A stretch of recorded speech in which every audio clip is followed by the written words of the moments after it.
Welcome back to the Schminder's 100 Acre Woods. So we're going to do part 2 of looking at my VW Golf R. Part 1 came out, kind of talked about some of the maintenance, things like that. To this video, kind of go through some of the modifications I've done and looking at some other aspects of the car.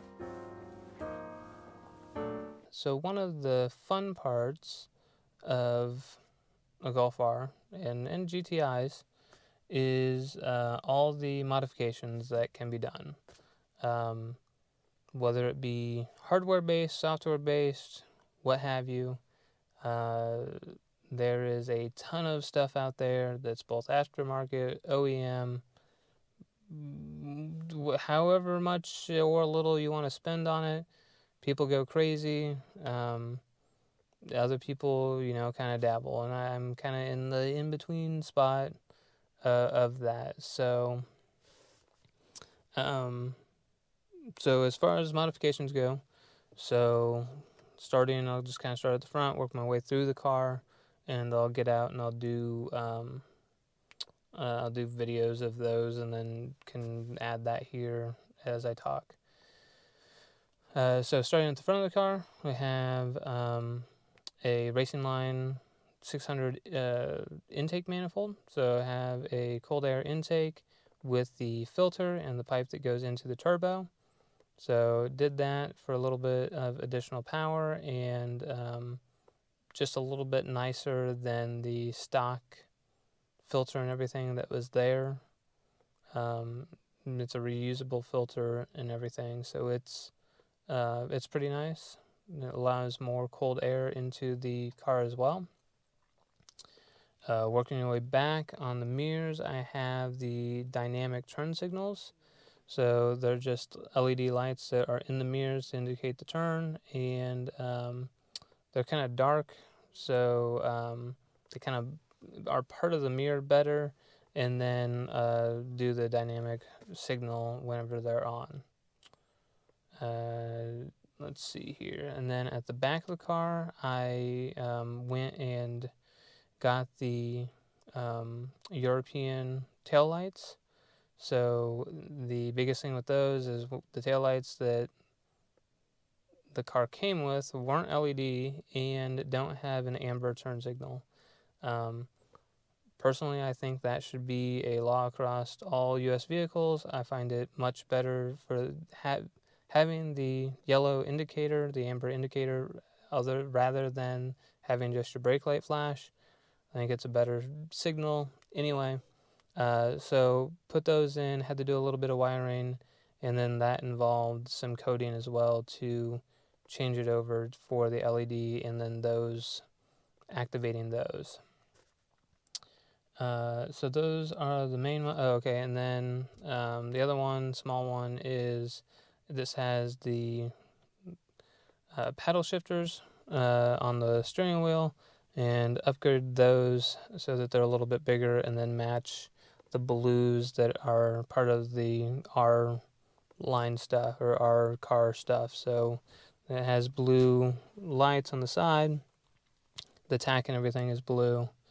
And then in the doors, I added R symbols that project, R symbol projectors, project onto the ground, so they're kind of the puddle lights that shine down. So those are kind of the hardware-based things that I have, done to this car as modification. So then looking at kind of the software side of it, so I did do a Unitronic Stage 1 Plus tune. Then with that, I did get the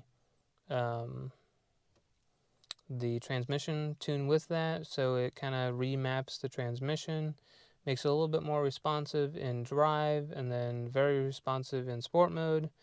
And overall, a lot of people describe it as it's how the car should come from the factory, and how it responds.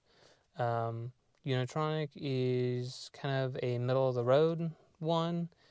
Gets you a little bit more horsepower, but doesn't do anything crazy as far as trying to overboost or anything like that. There's other ones out there that you can get more power out of it, but because this is a daily driver for me, I wanted a little bit of additional power and the transmission upgrade or, tune, but didn't want to negatively impact my daily drive aspect. So that's why I went with that one. It does have a little bit more giddy up. It actually has improved my fuel economy just a little bit. As long as you use kind of my go-to is if you use the first half of the gas pedal, you can get pretty good mileage. If you start having a lead foot and using that second half, you can see the mileage go down pretty quick. So, you can be the judge on that, on how that impacts everything. So I did that, and then things with the OBD11. For the programming there is a kind of controversial, if you will, thing that VW has artificial engine noise that comes into the cabin, so the car sounds louder. I ended up deactivating or turning that way down. It's only on in race mode or sport mode, but it's one of those things that I don't feel like it needs it. The intake that I got, you do get a little bit of additional noise there, but nothing, crazy. The other thing I did do is I opened up, so it has a quad exhaust on the back. Normally, it's using just the two inner exhaust pipes. I opened up the flaps permanently to have them open all the time.